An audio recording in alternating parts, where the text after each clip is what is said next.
What's up, everybody? This is Football at the Bar, and we're your host. I'm TA. And this is J Money. And we are brought to you by ATB Media Network. And ladies and gentlemen, you know we are absolutely fired up. Mm-hmm. This is the playoffs. There've been some unbelievable games all week, and I can't wait to talk about them. It's been all the rage. And we are coming to you. Has it been all the rage? Oh, yes, without a doubt. Especially playoffs, especially with the debacle that took place with the Cowboys. But before we get there, let me make sure, ladies and gentlemen, please, I need you to, even at this stage of the season, I need you to like, I need you to download, I need you to subscribe. And welcome to all of our new people that are joining us, all of our new viewers, all of our new watchers. Yeah, they're going to get a good one today because, like we said, playoffs, we about to get a cracker today because it was a hell of a game. Oh, man. And real quick, what are you drinking on? You drinking on your... You know what? I'm being rock steady. You know, I almost feel like Shildag needs to give me some money because I'm a fan now. I'm on the Shildag. Shildag, you hear that? We coming for you. We need that sponsorship. All right, you're getting me to my place, my happy place. So thank you. So you drinking that Shildag single malt, and I'm over here drinking domains, however you say it. It's French. I know. And it's Close a cognac, enough. And it goes down good. And obviously, as y'all been seeing, it gets me nice and full. Mm-hmm. So, kumsi kumsa. Kumsi kumsa. So with that being said, let's talk about who got a kumsi kumsa on top of the head this week, and that is the Cowboys. The Cowboys. Oh, that's the big game. That's what everybody's talking about here on this Monday. All day in sports media is all about how McCarthy and Dak gave up the behind again, as always, having great, phenomenal regular seasons and then giving it up in the playoffs and losing to the seventh seeded Packers. Excuse me. Yeah. And you know that is the first 7 seed since we went to this format that has actually won their playoff game. So this is a big event. But let's talk about the Cowboys. And the big question is, do you break them up? Do you sit over here and fire McCarthy? Do you sit over here and possibly get rid of Dak because his extension is due up, or he's going into the last year, and they're going to probably want to re-sign him if he's going to remain with the team. So what are your thoughts on that? Do we keep this all together?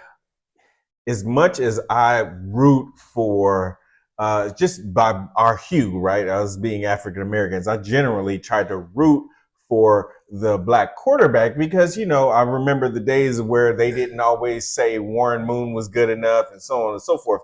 But we're in a new day, 2023. Well, you're talking about when did our man Jackson come into the league? Lamar Jackson. Yeah, when Bill Polian was trying to make him into a wide receiver. You talking about what? Just a couple years ago? It was just a couple years ago they didn't want us to be quarterbacks. But go ahead. I know your point. But we've proven that we can win at the highest level, and so that narrative is kind of come and gone. Yada yada.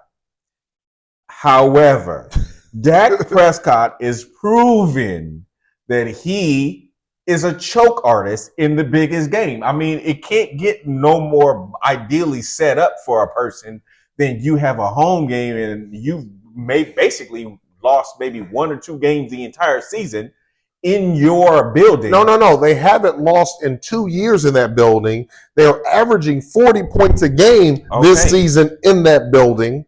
And yet. And they played against one of the defenses that weaker quarterbacks were having season best games against just a few weeks ago. Right. So was it disconcerting? Unequivocally. But Dak had a hell of a season. He did. And so do you think it was a pure choke job? Yes. I think it was there's 2 things at play. One, I think that they've just proven that their head coach, who is also their pseudo offensive coordinator, was not prepared for what is an obvious event. A team that basically can hone in on everything that you do well. And real quick, let's not forget this head coach that was the last team that he was a head coach of before. Right. So you would think that it would mean something, that he wouldn't allow himself, that he would not allow himself to come in with a deficiency, not crossing every T and dotting every I, every single Y to ensure that he won this game. Well, yeah, it basically proved the ineptitude of the creativity or lack thereof of your head coach, because he basically came out with a regular season format in a playoff game when a team doesn't have to worry about who they're going to play the next week and the next week. They're just honing in 1,000% on you and your tendencies. And he didn't have any contingency plans associated. Now, I will also, where I'm going to give an indictment on Dak is, Dak has a reputation for throwing interceptions in big games. And it is proven, it has been the majority of his career to where he has been the guy who wets the bed in the big games, right. And he did it again. So what I find even more fascinating is that regardless of the scheme or the format, there were instances where he could have given it to the tight end or another guy or the slot receiver and so on and so forth, but he would be fixated on his number one receiver, knowing or should have known that your opposition is also focused in on him, and you're delivering the ball and you end up getting picked, not once, but twice. And then before you knew it, they were in the hole, and it was just like, this is what the Cowboys do again and again. And if you're the leader of the team and the franchise, and you're the guy who ultimately has the responsibility for pulling the string to deliver the passes, and you keep doing this, and you did this at home, right. And you guys have been tortured for basically now going on damn near 30 years, mm-hmm. And you can't deliver in the most advantageous environment possible, then I got to question whether or not I should give you the money. Well, I really got to question you. Well, a couple of things I want to dive into. One, we got to remember, for whatever reason, Dak and CD weren't seeing eye to eye. They weren't on the same page early. And so McCarthy kept on calling up plays to kind of trying to get CD going. At the end of the day is we saw a coach that wanted to get his number one receiver involved, didn't feel that he could win the game without that number one receiver feeling good. And there were some contentious moments on the sideline. So I believe that was a reasoning why he was kind of lasered in and focused on them, on CD specifically. But you got to remember, he got his tight end 2 touchdowns yesterday. I think he got 3, actually. No, he only got 2. Ferguson got 2 touchdowns. I played him in DFS, and I had a good week. Thankful to him. So Ferguson had his 2 touchdowns, and Pollard didn't have a great game, but a running back can't have a great game in that type of game script when they're far behind. But he got a touchdown, and Cooks or Gallup, one of the other wide receivers got a touchdown, but neither of them had a great game. Cooks had a decent game, but nothing was flowing like it normally flows. Like, again, they normally score 40 points plus. Now, they got to 35, but most of those were empty calorie points in the last 6 minutes. Right. Or empty calorie points and a lot of empty calorie yards. They were losing. So, but it was very typical of, unfortunately, very typical of Dak. Dak chokes in the high leverage moments, and then when the game is out of reach, he tries to muster up, because you're basically playing prevent defense, where they're just saying, I'm going to give you the middle of the field, I'm going to give you crossing routes. And he got some yardage and a couple scores, but the game was already out of reach at that point. But when you talk about not paying Dak, so do you really want to go into that abyss, that desert of not having a true franchise quarterback? That's why Jerry Jones is crying, because he does not want to do that. He's caught between a rock and a hard place, and Dallas is never so bad to where they can get a top end quarterback. You understand what I'm saying? They're always picking either to the middle on a bad year, on a horrible year, to towards the bottom of the first round. So they're never really in position to get a high-end quarterback unless he sits over and says, I'm going to bring in old boy from San Francisco. Yeah, well, you know what? Overall, the Cowboys, they scream mediocrity, but because they beat up on losing teams and they can never beat the good teams. So, but that has nothing to do with Dak. You tell me if Belichick was there, the same thing would take place. Well, I would probably say or Harbaugh. That's probably like a 50-50 proposition. But see, at this point in Dak's career, I got to say that some of this is Dak, because regardless of the schemes, you know what? They could even be the most simplistic, basic schemes in the world.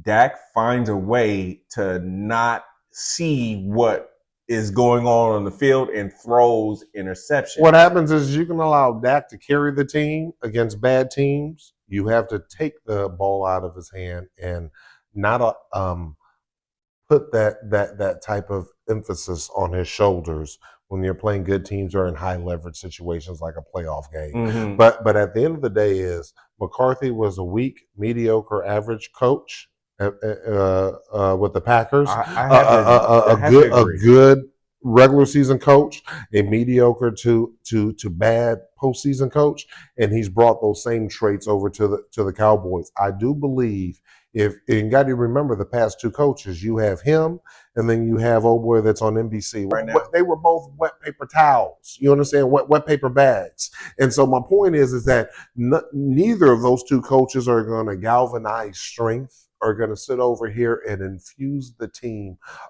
with a belief that they're going to win no matter what in the most highly leveraged positions. And this team is still it's not a mediocre team. It's a very good team that they've put together. And then with a very good team and a slightly above average quarterback, all they need is a superior leader to lead them to the promised land. Now, that could be Tomlin. That could be Harbaugh. That could be Belichick. Tomlin should not even be a candidate. No. We're going to talk a little bit about that. But what I'm saying is that quality, that coach cut from that ilk, that type of, like, that's what you need. You need a leader that's hard-nosed. All them the last two coaches that they've had have been soft. So when your leader is soft, your team is a reflection of your leader. They're going to mirror their leader. So if you have soft leadership, you're going to have a soft team when the rubber meets the road. Yeah, you look. Success is in its most inherent way is preparation meeting opportunity. And what we saw is that the Cowboys were ill prepared. Again, they were ill prepared. They did not have a contingency plan. And that's coaching. Yeah. They did not have a contingency plan for scenario B, C, and D. They didn't. And at the end of the day, you know who really let them down was their defense and their defensive coordinator. They lost that game in large part because their defense couldn't stop the run, and it was obvious, and they didn't figure out what to do. Only in this world can an individual like Dan Quinn lose like he did solely. Almost a majority of the blame can go to him, and he's about to get a promotion and get a head coaching job. It's so amazing how things like that work. Right. But I still am a fan of Dan Quinn, and I don't think one bad game constitutes that he shouldn't be given another opportunity to be a head coach again. But the new team that acquires him should expect the same thing to happen for that team. In these high leverage situations. But again, in this particular year where you have so many high-end qualified coaches that are available, they have to sit over here and be smart, eat McCarthy's last couple of years of their of his contract, and go get a monster to go in there. It feels like a Belichick likelihood, or I don't know. It's not likelihood because Belichick's not going to deal with Jerry Jones going on here talking crazy. Yeah, you understand. So it might not be. It might be Harbaugh. It might be Harbaugh, but either coach is, or it might be Vrabel. I can see Vrabel too. All of those are on the table. To your point, the thing that you just realize is that Jerry Jones needs to reassess his involvement, because most of the coaches, certainly the coaches we just named 2 seconds ago, all of them do not want their owner / GM to kind of like be in the limelight, bumping their guns and being in the decision-making process when we're talking about player personnel. Well, we can't say that, because he's been in that to build this team, and this is a rock solid team. They're literally one real good complementary wide receiver to go along with CD, maybe another offensive lineman to help ease the aging process of their existing offensive linemen, and another 2 or 3 good linebackers. Yeah, but do you? And you can pick all that up in a draft and a running back. You just gave me a laundry list. Well, they have 6, 7 picks, and it's not hard to get a running back that's going to go sit over here, run through a brick wall in the 7th round, to find linebackers in the 5th and 6th round. So what I'm saying is the parts that they need, they can get in their existing format right now. Season. And then so all you're into one draft, and then so all you need is a head coach that is a leader of men. Jason Garrett and McCarthy are both wet blankets. Okay, so at the end, peed up blankets. Jerry Jones wants leaders, wants coaches that are going to bow down to him. He's always gone to a weaker coach so he can still remain the man. At this advanced stage in life, either you want to win or you still want to be the man. You're going to have to pick one, because you've only won with real motherfuckers. Jimmy Johnson and then Switzer after that. These were real men. These weren't no softies. Right. So, but he fired those real men too. Yes. So he's going to have to make a choice. The simple truth is, you know what? He's still trying to recreate what he had in the 90s, and what he being Jerry Jones needs to realize is that if I have to pull back from my hand in my involvement in order to allow a successful coach or GM to flourish, to give me my bottom line, because now I'm in my 80s and I've made so much money with the Cowboys, but this is all about me winning a Super Bowl before I die. Do it. Then he needs to do that. And you know what? It's not systematic of the team. It's systematic of this owner, because his son, we wouldn't have these problems. If he was gone and son was running it, it would be an easy choice. It would have happened immediately. But he loves that glory. Of course he does. He loves that glory. And so, the reality is he's going to have to do a checkup from the neck up and say, what's more important to me? Do I want that one last win before I get up out of here? Right.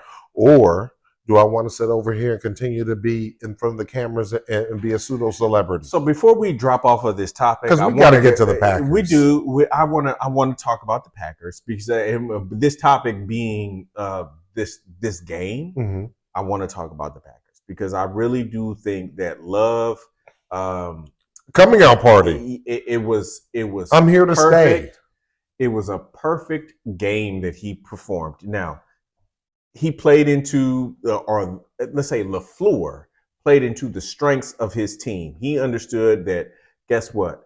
I've got a running back here who is from Texas, who, was wanted to be a Cowboy and who always likes to give the business to the Cowboys. And I just worked them, and guess what? The Cowboys don't do well. They don't handle the run well, and I exploited the hell out of that. And then I had a quarterback who is unproven, but guess what? He delivered. He's unproven. Well, now he's proven now. Yes. But through the course of the season, he came into the season unproven. Yeah. And he didn't start off gangbusters. He had to build to it. But we also got to remember is this man didn't play for 4 years. Yeah. So, of course, he was going to come back rusty. Right. He was holding a clipboard. So, just like Deshaun Watson, and they talk about Deshaun Watson not playing for 2 years and he's coming back rusty. He came in. He was rusty. He had to get acclimated to the speed of the game. But about halfway through, after game 8, he's been a straight up monster. Look, my man Jones, I think he had like 2 or 3 he touchdowns. Had 3 touchdowns. Through well, not in the game. I mean, through the course of the regular season. I think what was being emphasized is the fact that he had 3 touchdowns. But well, he was in this game, but he was hurt most of the season. Yeah, you know, he was out multiple times during the season, and he didn't have a great season. But when you had their second running back out, it was all just for him. And again, like you said, the Cowboys don't stop the run very well. We saw that being exploited by the Bills.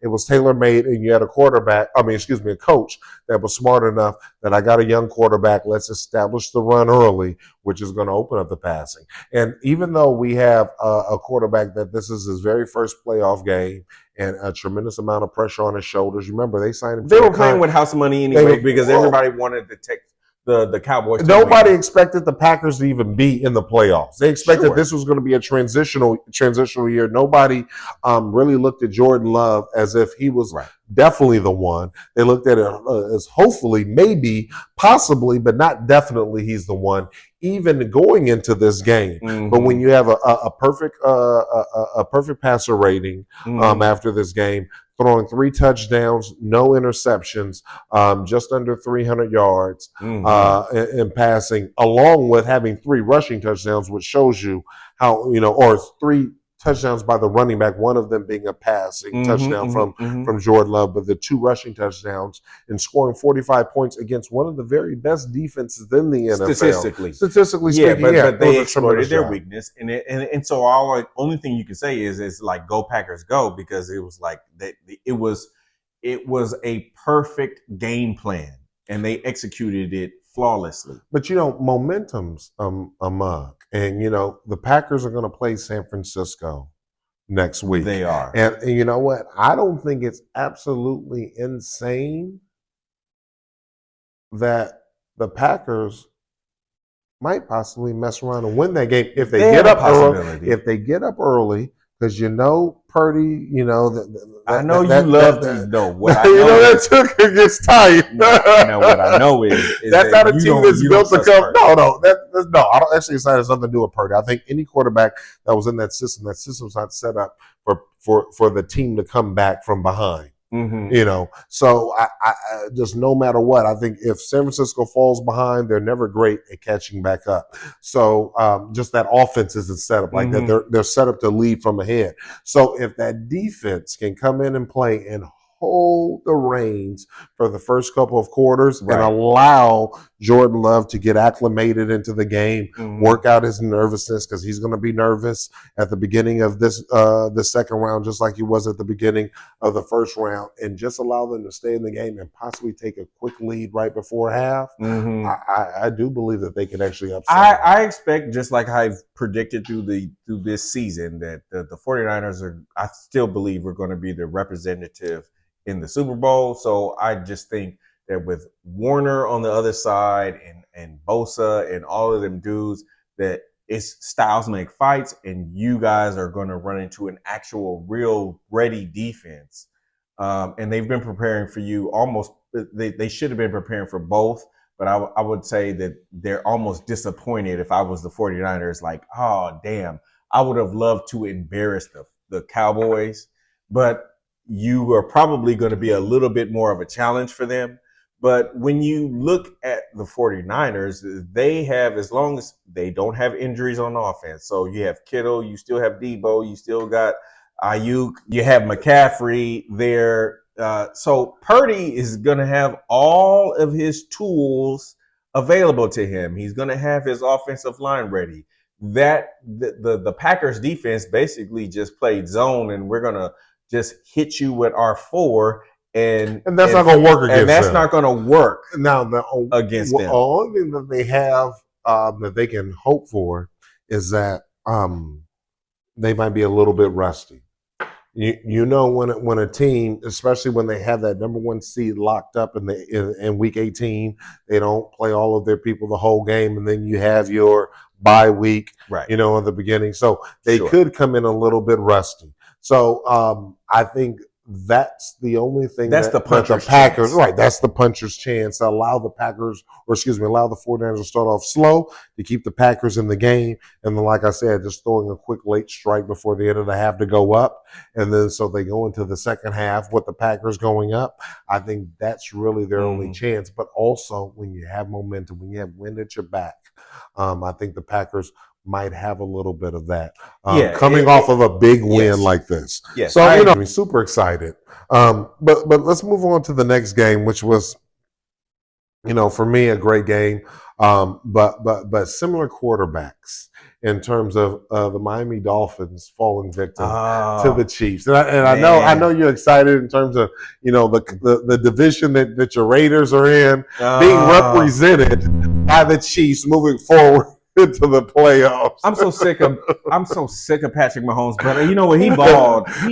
Well, how could you be sick of greatness? How could you be sick of watching the magic that he displays? I'm sick of you and your disgusting diatribe of glory and glow that you just vomit onto the world with your just love for Patrick Mahomes. I'm sick of that. I love winners, man. But you know what? I will concede in this regard. Patrick Mahomes was prepared for that game, and he was prepared for that defense. And he said, "Guess what? When you can see smoke when I exhale, this is a perfect scenario for me because you guys from Miami ain't ready for it, and Tua from Hawaii for damn sure not ready for it. Not ready for it, and that's what it showed. That defense for the Kansas City Chiefs, they came to play. They understood that they needed to, let's say, contain a Hill, and they did it. He scored, and he got one breakup. But you know what? To be honest with you, the other guys to play. The Dolphins. Imagine if you had a quarterback who had a strong arm, but was as accurate and as concise as Tua is. I mean, Tua's arm is so weak.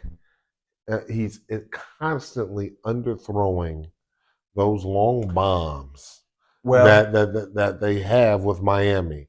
I mean, and Tyreek is just so great that he can overcompensate and work it out. But when you saw that noodle arm on the long passes in that cold weather, him coming from Hawaii, never really only playing about 10 games, and anything below 60 degrees in his entire career, including college and high school, and he's lost every single one of those games.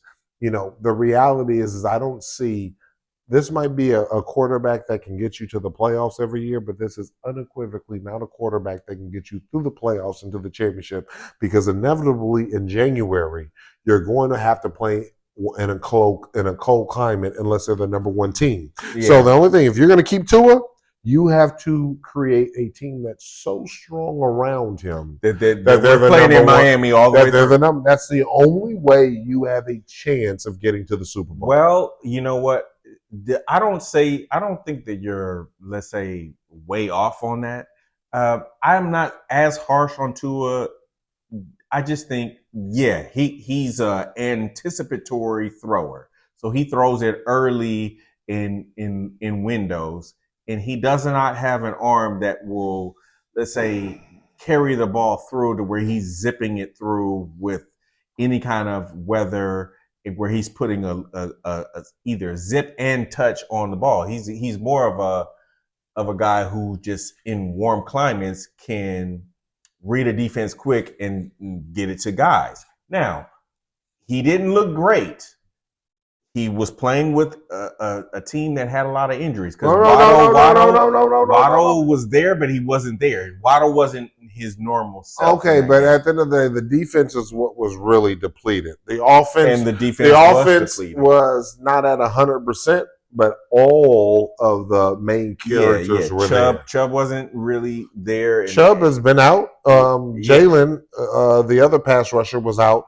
In terms of from a defensive standpoint, Rice had a field day. They brought in individuals who were pressing the quarterback, defensive ends, outside linebackers that were fresh off the couch. I'm talking about been on the couch for 18 weeks. Yeah, so they were dead on arrival is what you're telling me. Yes, they were dead on arrival. That's why. So their season wasn't lost yesterday.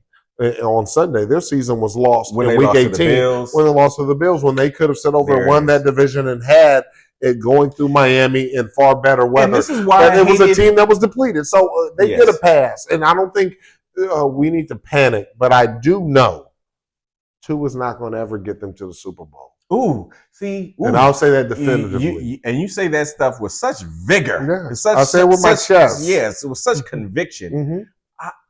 I just feel as though he needs a perfect scenario. And what I really do hate your tractor trailer analogy, but he's a prime example. But he is. You know, he's a trailer, right? He is. He's a trailer. He's a Hawaiian.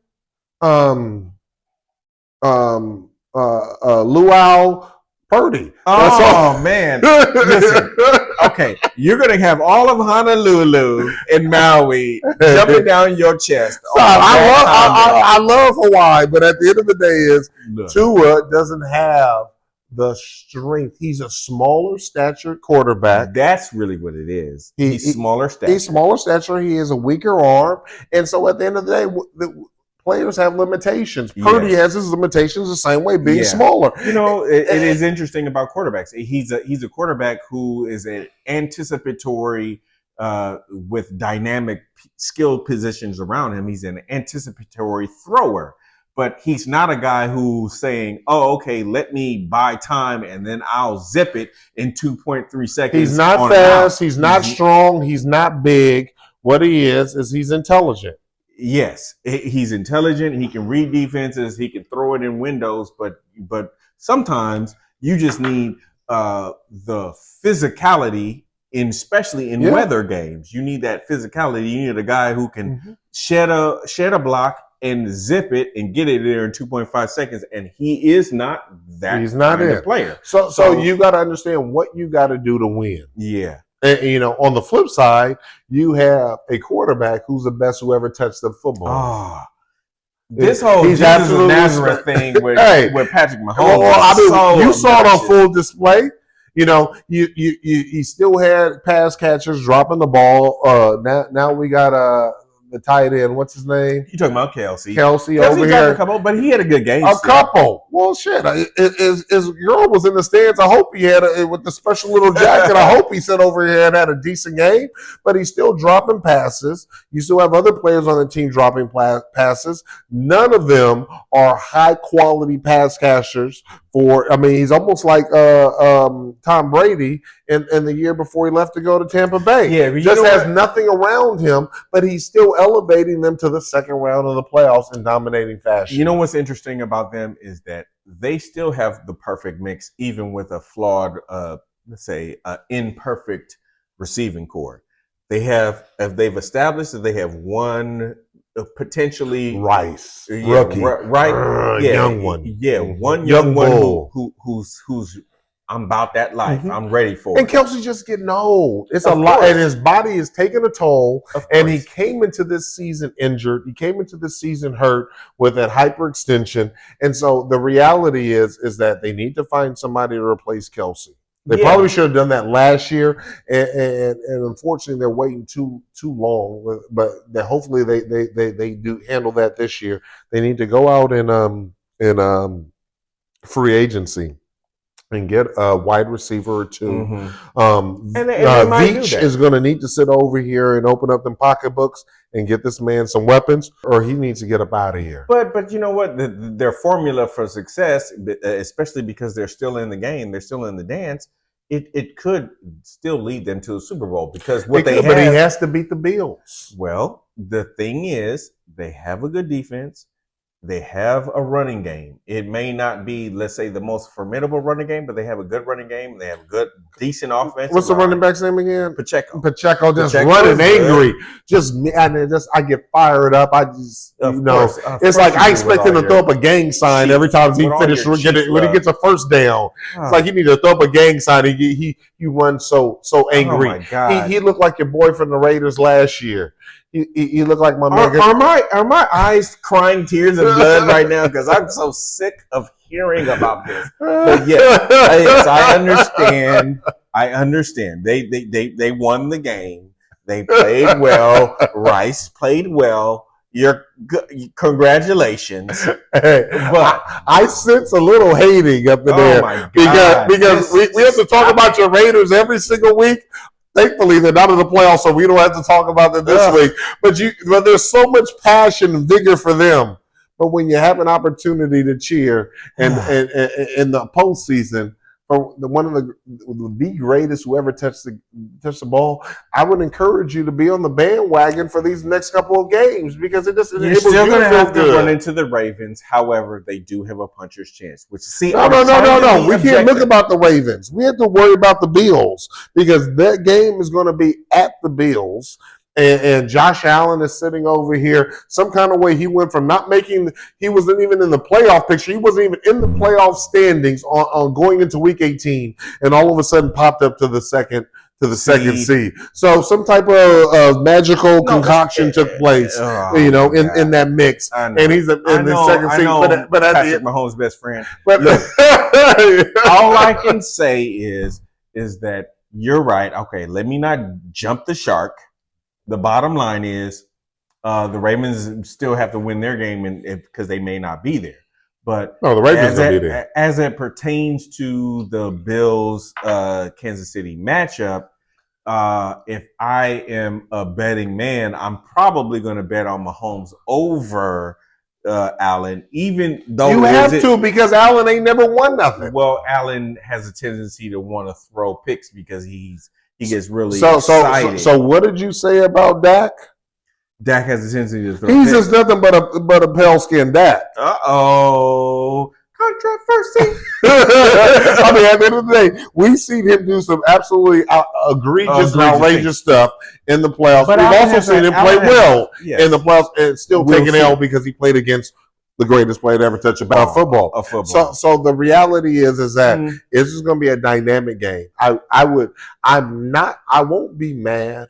To be perfectly honest, I like Allen as a man, as a person. I think he's a great guy. He has the physical attributes and because every blue moon you want to throw somebody a bone. You know what I'm saying? And so is that what you're doing? I wouldn't mind. I would be that upset if I saw him play a great game and the team overall played a great game and the rest didn't try to cheat like they did during the regular season game and with all that tomfoolery to ensure that they didn't beat Josh Allen and that he just went out there and they won. I can respect that. But if I see any type of tomfoolery with the refs, if I see any you're going to be a complete donkey. Oh my God! Hey, tune in next week because if we see some bullshit, yeah, I'm going to be out. I'm going to be out of control. Mode. Yes. Yeah, it's coming. It's coming. Please believe it. But we have an opportunity set up, and we're going to talk about that game in a little bit. But we have an opportunity set up. I think the best team. The more capable team won in this first round between them and Miami. And Miami's not done. They're going to be right back in the mix again. And I actually believe that they're in a position to do much more next year than even the Bills are. Yeah. Because the Bills are an aging team that's starting to descend, and this is a younger team that's starting to ascend. So they have the necessary, Miami has the necessary older players to kind of keep the younger players, give them understanding and give them knowledge. And when you're in the playoffs, you learn from the playoffs. Win or loss, you learn from the playoffs. And I think that a team that can, let's say, for the most part, keep majority of those players together, they will be better for it. They will be more focused the next time around. Now, the strange thing about the league is that somebody could always usurp and rise up and replace you, but everybody. What's so great about the NFL is that it can change us year over year, like we've seen with the Packers, like we've seen with the Texans that we're going to talk about shortly. But speaking of that, we had a young team majority, but had some old grizzly veterans in it, and it's quarterback. and its wide receiver that took on a mentorship role in Cooper Kupp. And Aaron Donald, still the stalwart of the league from a defensive standpoint, and a team that, let me tell you, I went and took my son to go see in their training camp, and we were walking about a training camp, and I said, "This is about to be one of the worst teams in the NFL." Yeah, and you said they that look so they look so egregious in that training camp. And that was early on in their training camp. But that's a testament to Sean McVay. It's a testament to their quarterback, who was at the tail end of his career. Stafford, who's at the tail end of his career. And that team overperformed and got into the playoffs. And a lot of people actually felt that the Rams were going to beat the Lions. But it's funny, when you have something to prove, when it's a duel at the OK Corral, because you got to remember what they did to our man Goff and with the Rams. Instead of made a Super Bowl, ran into the Patriots, got ate up, and McVay just didn't believe in Goff and cast him off and gave up a first round just to get him off the team and to bring in Stafford to the Rams. And then you have that poetic justice of the team that Goff was drafted. The storyline was unbelievable. And Goff to remain composed, play a rock solid game, not really making any mistakes, and coming in and ultimately thrashing the team that they gave. Or no. I was going to say, I'm sorry. Thrashing sounds. It was thrashing aggressive. Early. It was a thrashing early, but the Rams, because of McVay, because of Stafford, because of Puka, came back and made it into a very close game. And ultimately, the Lions only won by 1. But being their first home playoff wins in 30 years, it was exciting to see. I agree. It was exciting to see. We all know that the controversy, the what do you call it? The elephant in the room is there was a PI on Puka that was not called. But I saw PIs on the Rams that weren't called as well. Yeah, but it was the end of the game. The rainbow credit that we're gonna give is, simply put, is, guess what? Jared Goff won the game. His team won the game, and he played well in the game. So hats off to him. But it doesn't mean that it didn't feel a little bit contrived, because, I got to be at least honest to the audience to say, you know what, that was a PI and they didn't call it, but that happens every year. It happens every game. It happens. Plays are going to be missed. Yes. And that was a play that was missed. It was somewhat mission critical, but I do think that Jared Goff played a game that was winnable, and he won it, and he deserves kudos for that. End of story. Now the thing is okay, so now we have to say, well, now that the Detroit Lions have come over that hump, will they have enough to advance? You remember when I was talking about that momentum? We might be seeing momentum, especially because they don't have to play San Francisco. So I'm excited, but they're playing with the winner of this Eagles Buccaneers debacle. No, they're playing the Packers. No. Packers are playing 49ers. That's right. Yeah, I'm sorry. No. So they're playing the winner of this, right? Eagles so they have a good road to sit over here and come and get to the championship. Game. Well, they're going to host this game, correct? And then let's see what happens in the championship round. But I think this is great for Detroit. I'm super excited. Everybody talks about the coach, which I love. Dan Campbell. I love Dan Campbell. I love it. He's a good coach. Authenticity. I love his trueness. I love his belief in his players. I love the team that he that he brought to the team in terms of his coaching staff. In terms of Ben Johnson. And I can't think of the DC's that's caught a lot of hell, but this defense has been improved from last year, and it is kind of what is propelled them. Hutchinson, yes. But most importantly, I want to sit over here and give a shout out to the general manager that most people don't realize is a general manager that they have in Detroit was the assistant general manager from the Rams. And so posted on IG. I didn't even know that. In our reels, yeah. Yeah. You do your homework. Yeah, I do my homework. Well, I've been following for a long time. And he was the one that convinced the Rams to get Jared Goff. And so for him, it was a no-brainer to ensure that he brought Jared Goff there because he believed in him.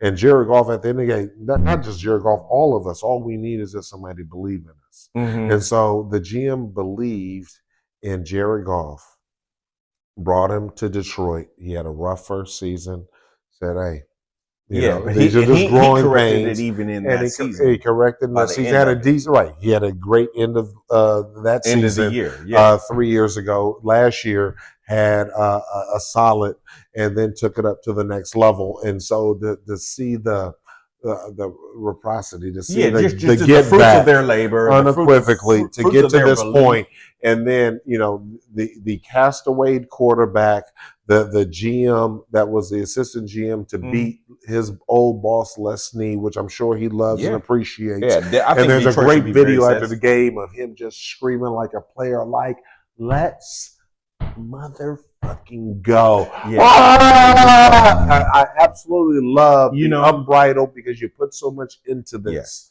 to win. I agree. Look, the league is moved into a realm of the most effective quarterbacks are mobile in nature, and Jared Goff is a traditional pocket passer. Correct. And so he is going against the trend because he's a traditional pocket passer. So it's almost like he's the last bastion of the Tom Brady-esque type of dude, to where it's like, you know what? I can get the ball away in 3.5 seconds if you just give me a clean pocket.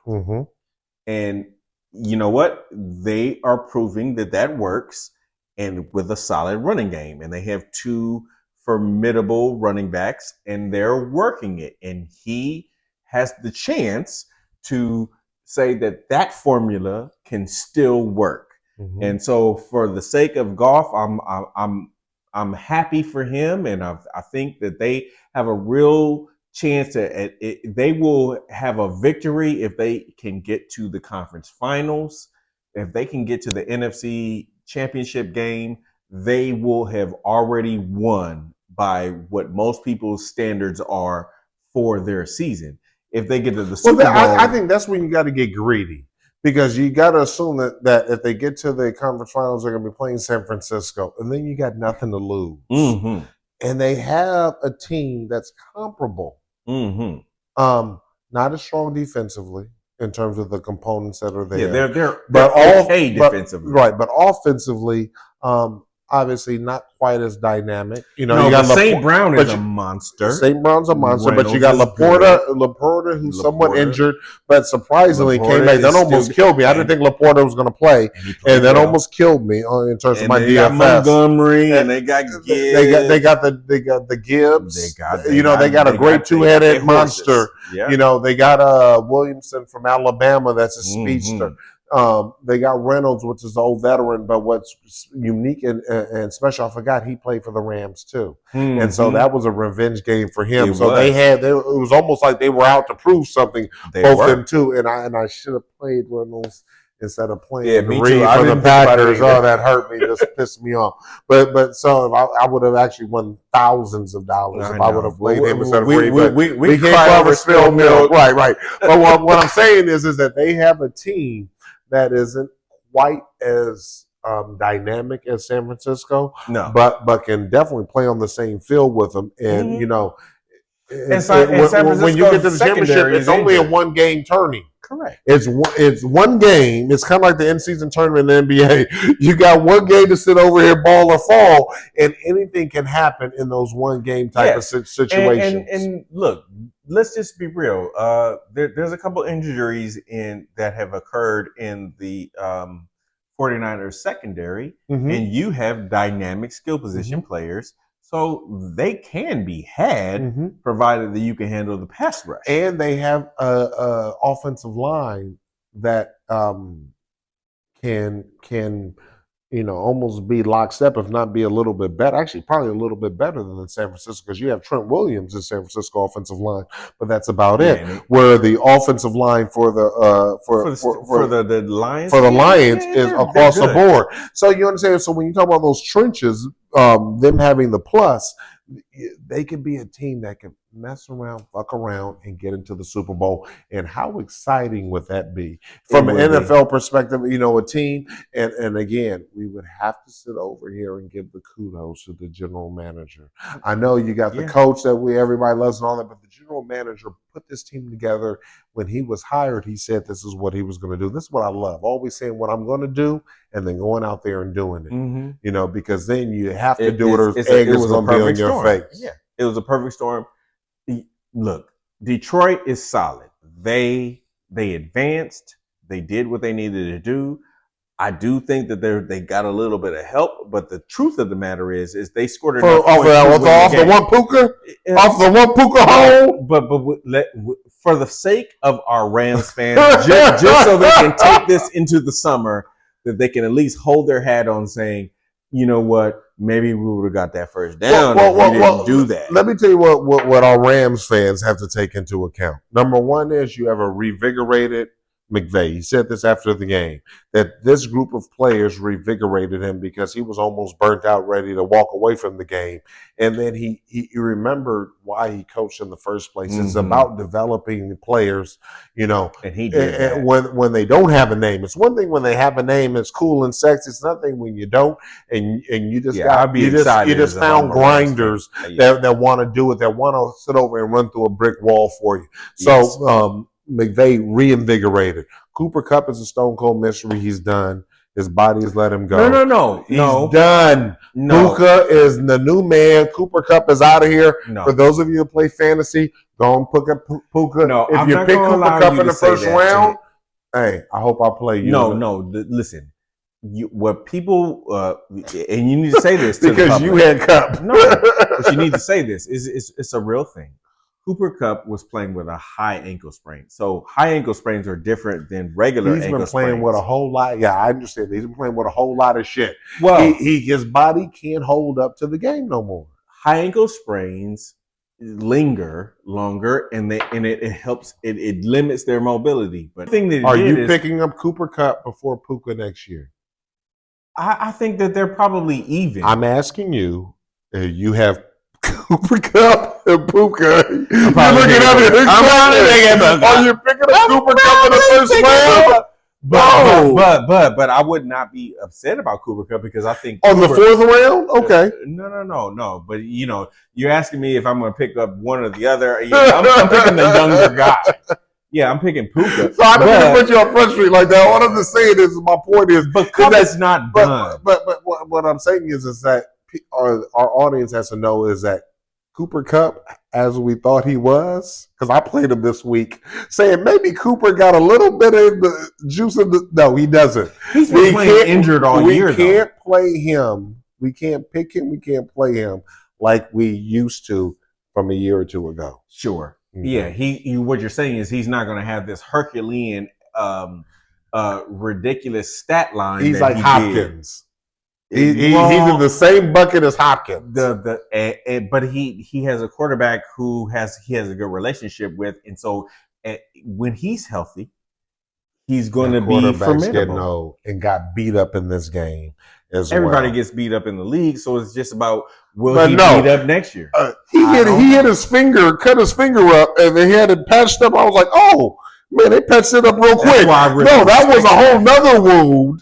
Stafford, he keeps on chugging, but at the end of the day, Stafford has to say, I made a whole lot of money. After next year, he got to walk away. Like, why put your body through it? You're spending time with them beautiful daughters that he had, his beautiful wife that supports him. Like, go spend time with your family. It's all right. Look, I know you're saying that because he won the Super Bowl, and so he's got the quote unquote quiver in his cap. But the only thing that I can say is that Stafford showed me a lot of grit this year. that I didn't necessarily think that he had in him. But all those years of being marginal, he was a quarterback who is a traditional pocket passing quarterback that is willing to take smacks, a la kind of like Brett Favre-like. Old school. Yeah. It was very Brett Favre-like the way he did it, and he delivered the ball on time. But I don't want to see him continuously taking that beating. But it was a beautiful thing to see. So it made you feel encouraged that if you give him a little bit more help, he could be scary. Well, yeah. I don't think they can bet on another 5th-round wide receiver to do it. But at the end of the day, they found Puka. Kudos to Les Snead. Kudos to the head coach. You give him a little more kudos defense. To the whole overall team. A little bit more defense. Williams but remember, they cycled through having to get rid of all these high-end players, taking those charge-offs. It's going to take a year or two to get through that. And, this is not a team that's going to be able to be set up quickly. It's going to take a couple years to set it up. So now you're talking about asking a 38-year-old once the team is all set up and after getting beat up. I think the Rams are playing with house money, though, because this was the year to where they were supposed to be nobody, and they took a bunch of 3rd-round draft picks and turned them into 4th, 5th, 6th, 7th. And they turned them into undrafted free agents. They had more undrafted free. They had 20-something undrafted free agents on this team. That is crazy. And thank you. That's what I'm saying. But you don't want somebody, a person that a quarterback that is given so much to have to continue to give that much at that age. I think that this offseason that they will be. Are they winning a Super Bowl anytime soon? They could. They legitimately, swear to God, they really could. It's just about the maturation of the young guys from this level to the next. They have a head coach that has proven development, so they have developed to a level. And if they get a couple free agents to come along. That's a slap in the face to San Francisco. It's a slap in the face to the Cowboys when they get Belichick or whatever top-level coach that they get. It's a slap in the face to the Lions. I'll take Stafford over Belichick. I'll take Stafford over the Packers and to young Love, who's a monster. Just to sum it all up, the Rams have a I wouldn't say a promising future. I wouldn't say a bright future, but they have a future that has some illumination there. They have a future. But I still am so excited for the Lions. I think this is much more of a minimum performance. I expect the same type of result next year, if not greater. But super excited from where they're going. But with 2 games left, from over the weekend, let's hurry and get through them because Yeah, we just got we're so getting much deep, and we're getting deep and long on it. And just because this game is so great, But when you have an opportunity to talk about the Browns, who was all ballyhooed. And I love the team in terms of what they've put together, but they had to deal with a lot of injuries. Mm-hmm. This is the only team in history that lost their quarterback, lost their number 1 running back, lost their left and right tackle, and still made it to the playoffs. Yes, kudos. And sitting over and playing in the playoffs with backups in each one of those positions, and their number 1 wide receiver playing hampered. Mm-hmm. So everybody's kind of killing the Browns for losing it, but more giving kudos and love to the Texans. And the reality is, the Texans fell into, luckily, because if they had the first pick versus the second, they would have messed around and got the little man out of Charlotte. What's his name? The quarterback. Young. Young. Yeah. They would have got Young instead of taking C.J. Stroud. But the reality is it's so funny how fate has it, how destiny has it. And set over here, and Stroud goes there, and you couple Stroud, not with the weak coach that the Panthers brought in, but you couple Stroud with DeMeco Ryans, an individual that everybody knew, whoever met him, whoever touched him, that he was going to be something special. Right. And you see that manifest itself with a team that was also injured. And so he brought a defensive level of intensity. He brought in a great offensive coordinator from San Francisco who was analytically driven with Bobby Slowick.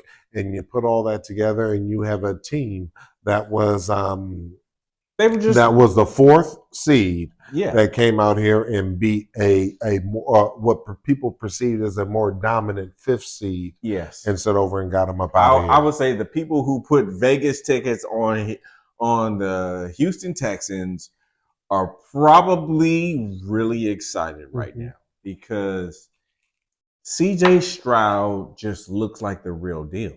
Not looks like. I think we've gone past a look like when we're 17, 18 games in. I think we know he's something special. He's a la Mahomes. Yeah. He's a la one of the very best quarterbacks. Did I just say yeah to Mahomes? Yes. Oh, my God. He's a la. I know. I think he's a little bit better than Love, but I think Love is also right there in that mix of that new crop of quarterbacks that's going to change the game over the next decade. We're going to move away from the Staffords and from the Goffs and move into quarterbacks that not only can play that role of being pocket quarterbacks like all 3 of those, but also have the mobility, the athleticism, and the agility to sit over and do some special things. Yes, the thing that is the most dynamic about the quarterback position is if you know when it's time to run and you know when it's time to pass. And that is probably the most difficult decision that a quarterback has to make.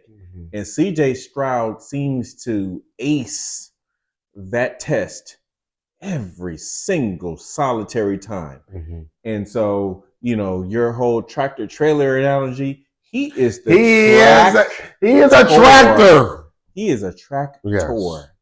Okay, I need to say it with my King's English. I had to say it with my chest. He's a tractor special. He understands. Look, and he's not even playing with Tank Dell, which is, I think, was arguably maybe whether people want to say he was his number 1 receiver. I think he had 2 number 1 receivers. It was Collins long, it was Tank short, and which is great. When you have a 1A, 1B, one long, one short, that's phenomenal. Well, both of them can do something special. And let's not forget, it wasn't the gurus in the front office that sit over him and picked up Tank Dell. He actually asked the team after he got drafted to pick Tank Dell because he saw something special in him. And so, kudos to that leadership team that sit over here and had the wherewithal to listen to him and to sit over and pick them in an advantageous round that they felt that they had nothing to lose, everything to gain, and was smart enough to listen to a quarterback who was going to be the leader of their team, but recognize that he had the eye to do it. And so super excited for this Texans team, super excited for DeMeco Ryans. I would not. Here's what's crazy. I wouldn't be surprised if they messed around and beat the Ravens. Not because the Ravens are inept, not because Lamar Jackson is going to shit the bed or give up the booty cheeks. I think that they have the opportunity to beat them solely based off of Stroud is that good.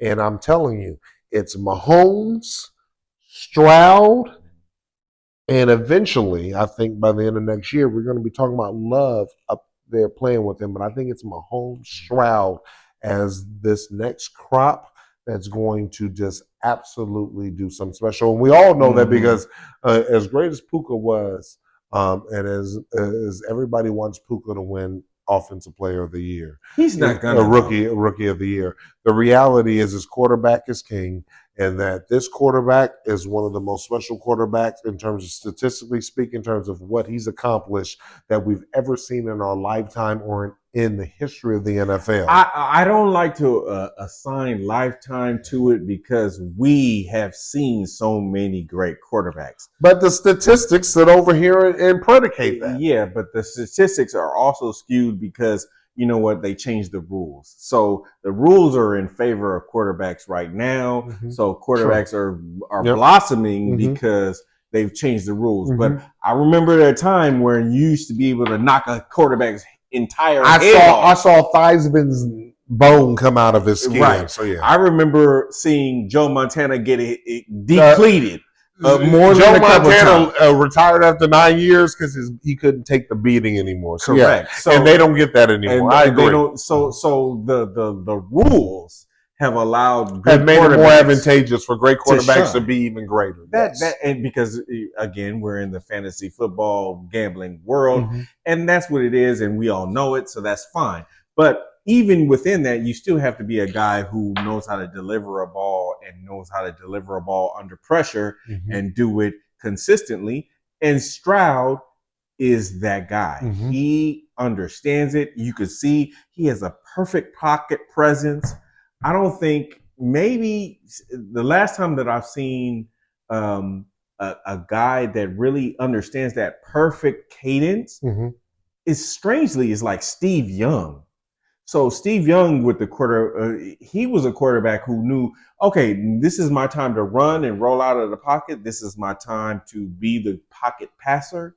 And he did it in this like perfect cadence. And CJ Stroud reminds me a lot of Steve Young in just his ability to understand the moment of when to do it and when not to do it. And as a rookie, I will tell you this. If we see a AFC championship game with Mahomes and Stroud, I'm going to go bet Stroud. And this could be. Oh, you're going to go against your love? Which shows you how quickly this league grows. And that Stroud beats Mahomes. Oh my God!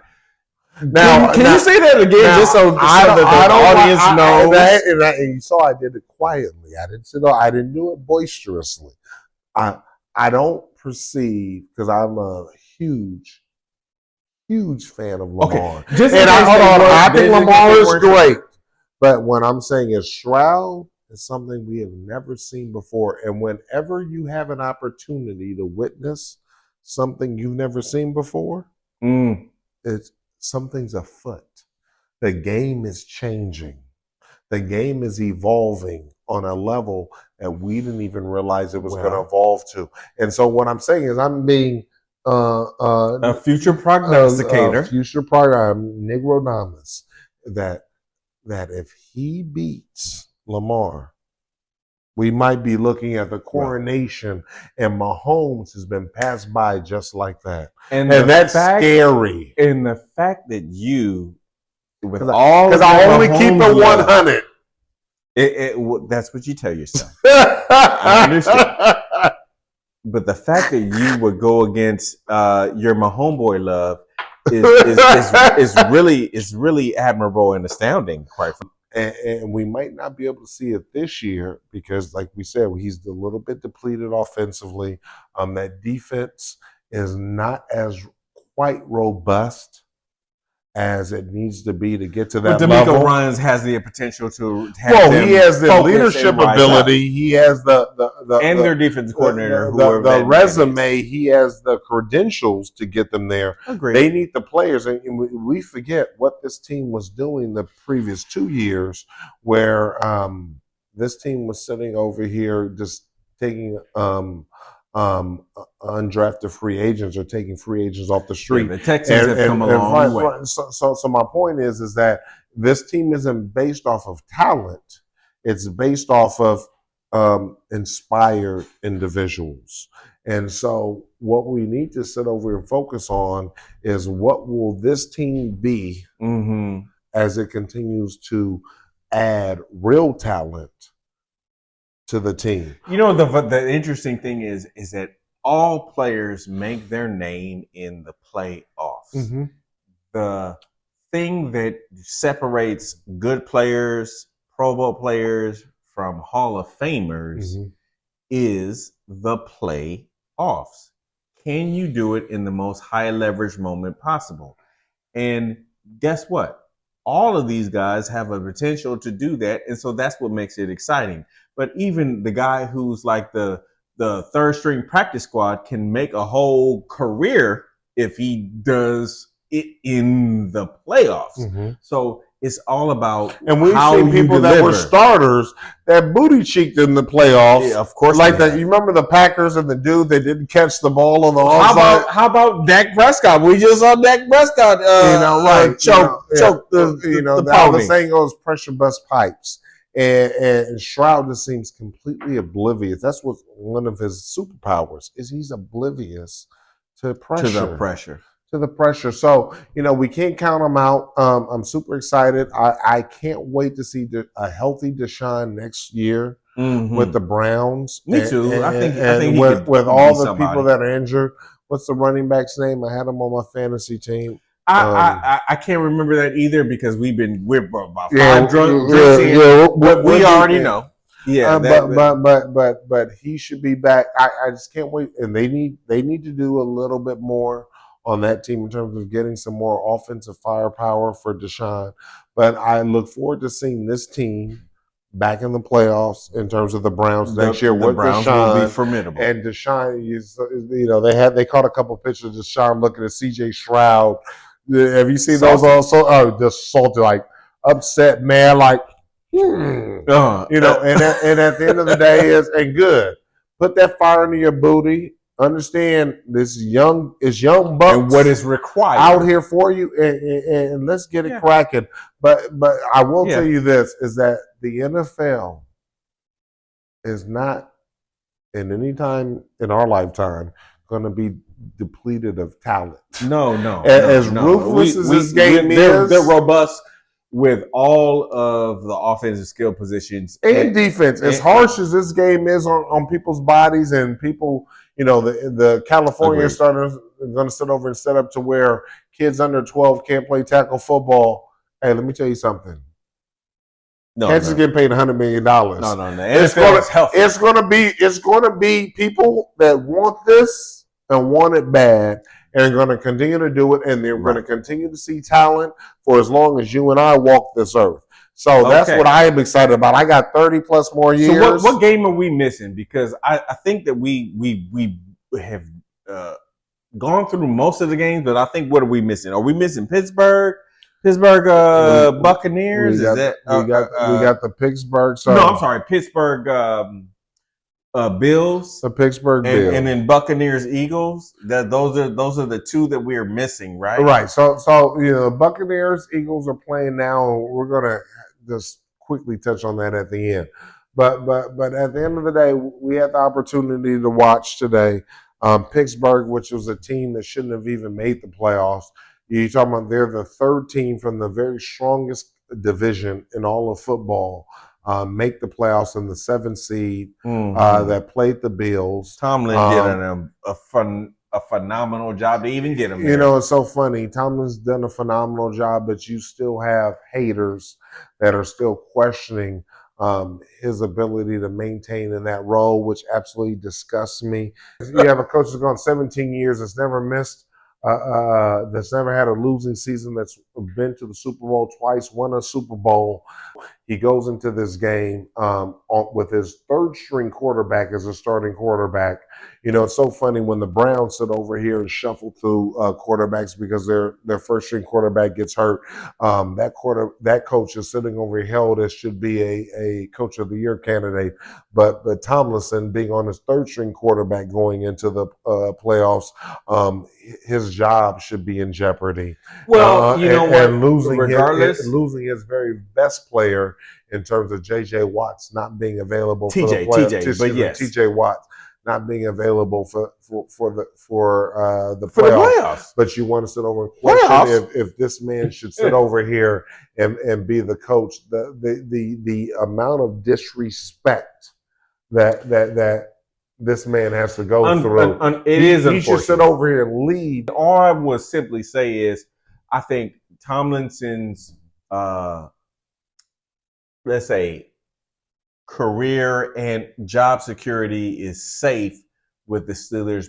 And to respect the fact that this is a man that has never been under 500, that has taken a team to multiple Super Bowls, won one, and has and had to sit over here and play with a limited group of talent. That's why they let go of their previous GM and brought in a new GM, because that previous GM couldn't do the deal anymore. Mm-hmm.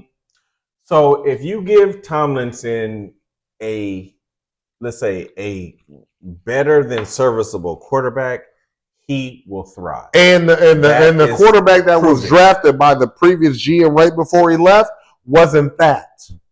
The dude's not that. So granted, Pickett Stone cold. He's not delivered. No. However, what I think Tomlinson has just delivered, and he has made his stamp very abundantly clear, because I think most people would say that the Steelers shouldn't even have been in the playoffs. They shouldn't have been in the playoffs. Right. So I think that any people that want to criticize him are just fodder, because they're just haters. Yes, but every successful team has haters, and that's fine. But the haters don't be the majority of the fan base when you have a coach that's got them to the playoffs. Yeah, the one thing that I think owners, this is very interesting about owners overall, that I think that they probably are maybe first realizing, is that if I want to shine my ring and floss in front of you as co-owners at the brunch that we have, guess what? I need to be a winner, and the only way that I can get a winner is I need to have a leader of men in the locker room. Mm-hmm. So let's talk about this Buccaneers-Eagles game. Baker is up, and this team, and again, when you have a team like the Eagles that just went to the Super Bowl last year that is playing this way, again, everybody's going to try to heap the blame on Hurts, who was playing injured the entire season, who broke his finger in the 18th game the 18th week of the season, the 17th game of the season. They're going to try to blame it all on him. But the reality is this leadership, when you see in a team on this level unfolding like this, they imploded. You can't blame the quarterback for a team imploding. You have to blame the coach. That after the coach for the Tampa Bay Buccaneers, who have gotten this team to winning their division 2 years in a row, and now the reports are that if he doesn't win this game, he's going to lose his job. And even if he wins this game, there's still a good chance that he loses his job. Things of that nature, when you look at things of this deal, we have to understand that this doesn't ever be brought about by anybody else. We've said it a couple times through the course of the season. The thing is that it's not fair, but fair is where they judge pigs, right? Well, here's what twist is. This is the game. Football is predicated upon a game to have mano-y-mano. Your records and your stats should mean something. Yeah, but allow me to just say this. Please. The reality about the Buccaneers thing is, you know what? It's not fair, and I think that the Buccaneers coach is deserving to not have his head coaching position come into question for what you just named. He's been the division leader now, was like two years in a row. And they did beat the Eagles.